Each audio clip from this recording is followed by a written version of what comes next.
पता है, मैं जब पढ़ाई करता था ना, मुझे एक बहुत बड़ी दिक्कत आती थी।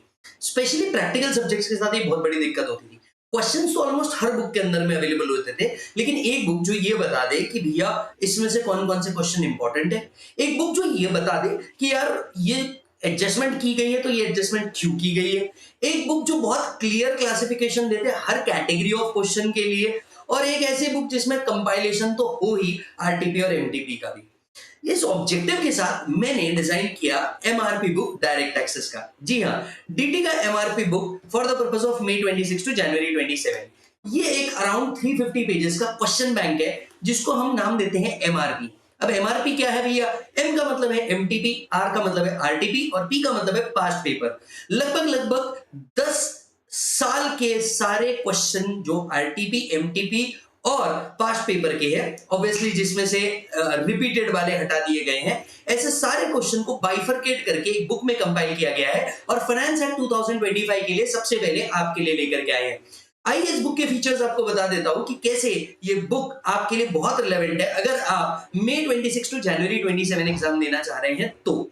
आइए सबसे पहले समझते हैं इन बुक के अंदर में हम लोगों ने क्या किया है। ये बुक फाइनेंस एक्ट 2025 से अपडेटेड है, जिसमें सारे question and answer totally updated है। ये बुक इंडिविजुअली सेल के लिए भी अवेलेबल है। बुक के फीचर्स देख लीजिए। आइए सबसे पहले इस बुक के अंदर में हम लोगों ने वेटेज डाला है। अगर आप सीएस फाइनल स्टूडेंट है तो यहाँ पे आपको क्लियर वेटेज दिया है अपने इंस्टीट्यूट के हिसाब से, कौन सा सब्जेक्ट पे कितना वेटेज है।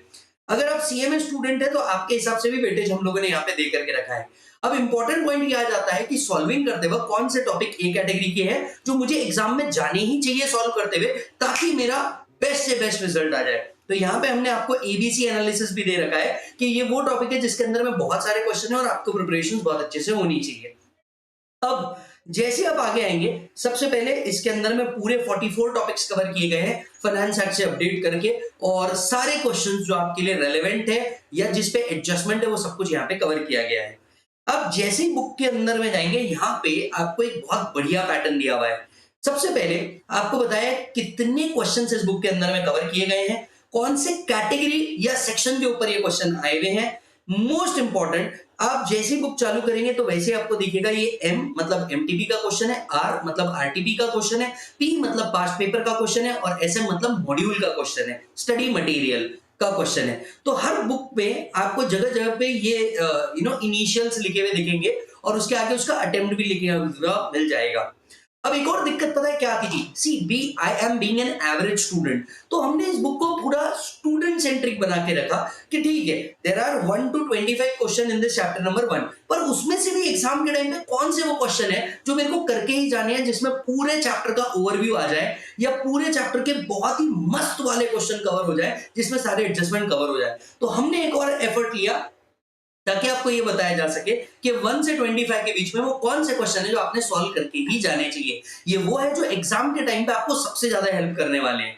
अब एक और दिक्कत जो हमने ऑब्जर्व करी, जैसे थ्योरी क्वेश्चन इस चैप्टर से कौन से आएंगे, तो ये वो थ्योरी क्वेश्चन का सेगमेंट पूरा अलग किया गया है और ये पूरे चैप्टर्स में किया गया है। थ्योरी क्वेश्चन का सेगमेंट पूरा अलग कर दिया और प्रैक्टिकल क्वेश्चंस का सेक्शन पूरा अलग कर दिया। अब जैसे चैप्टर नंबर 1 अगर देखा जाए इनकम टैक्स का, तो उसमें ओल्ड सिलेबस पे क्वेश्चन अलग और न्यू सिलेबस पे क्वेश्चन अलग की प्रैक्टिस हो जाए, इसीलिए हम लोगों ने थ्योरी अलग कर दिया। Questions which are totally based on old syllabus, then there will be questions which are completely based on new scheme of taxation. ये पूरा का पूरा अलग अलग करके दिया। अब मुझे एक बात बताइए, आपको भी कई बार प्रॉब्लम सॉल्व करते वक्त क्वेश्चंस आते होंगे ना कि यार ये ऐसा क्यों किया, यार ये वैसा क्यों किया, या ऐसा भी हो सकता था क्या। ये सारे क्वेश्चंस को पहली बार हम लोगों ने एड्रेस किया है। पिछले 2-2.5 साल से हमें जितनी भी क्वेरीज रिसीव हुई है बच्चों की इन अलग अलग टॉपिक्स के ऊपर, इन सारे क्वेरीज को हम लोगों ने कंपाइल किया और इस बार बुक के अंदर में एक नया एफर्ट डाला है। क्या?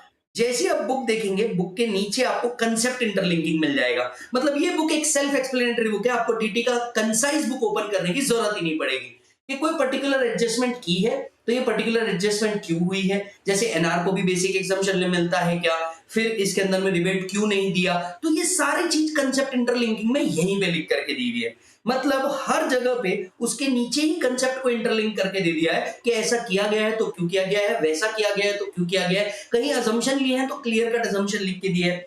फर्दर मोर आपको एक और बात बताऊं, जहां जहां पे नोट्स की जरूरत है उसका सेगमेंट सेपरेट लिख के दिया है। जैसे ये देखिए कंसेप्ट इंटरलिंकिंग है, तो जहां जहां पे जो नोट्स आपको एग्जाम में लिखने हैं वो भी बुक में अंदर आपको अलग करके दिया हुआ है कि कौन कौन से क्वेश्चन कौन कौन से नोट्स है जो आपको एग्जाम के अंदर में लिखने ही लिखने हैं। और ऐसे हम लोगों ने हर टॉपिक के अंदर में किया है। अगर आप देखेंगे तो कंसेप्ट इंटरलिंकिंग उन हर जगहों को बहुत आसान बना देगा without opening the actual book कि ऐसा किया गया है तो क्यों किया गया है। इसके अंदर हम लोगों ने टोटल इनकम के भी क्वेश्चन रखे हुए हैं जो लगभग लगभग 15 मार्क्स के लिए आते हैं एग्जाम के अंदर में, मैंडेटरी फर्स्ट क्वेश्चन। ये book as of now sale के लिए अवेलेबल है कहां, ekatvam.academy.com वेबसाइट के ऊपर भी, और साथ साथ में आप हमारे सेंटर पार्टनर से भी ये ले सकते हैं। अगर आप इस बुक को ले रहे हैं तो मैं आपको रिकमेंड करूंगा कि आप डीटी का चार्ट बुक और कंसाइज बुक भी लीजिएगा जो टोटली अपडेटेड है, क्योंकि हमारा फ्री रिवीजन जो चार्ट रिवीजन आता है वो पूरा का पूरा चार्ट बुक से आता है। तो आपकी मेहनत एक और बार बच जाएगी और आप अच्छे से कंसेप्ट के साथ साथ पूरी प्रैक्टिस कर पाएंगे विद अमेंडमेंट। यस और नो? अगर आपके दोस्त को भी ये बुक चाहिए तो उसको भी फॉरवर्ड कर दीजिएगा। बाकी हमारे रेगुलर लेक्चर और फास्ट ट्रैक लेक्चर भी अवेलेबल है अगर आप बहुत शॉर्ट में जल्दी से अपने एग्जाम की प्रिपरेशन करना चाहते हैं। Take care.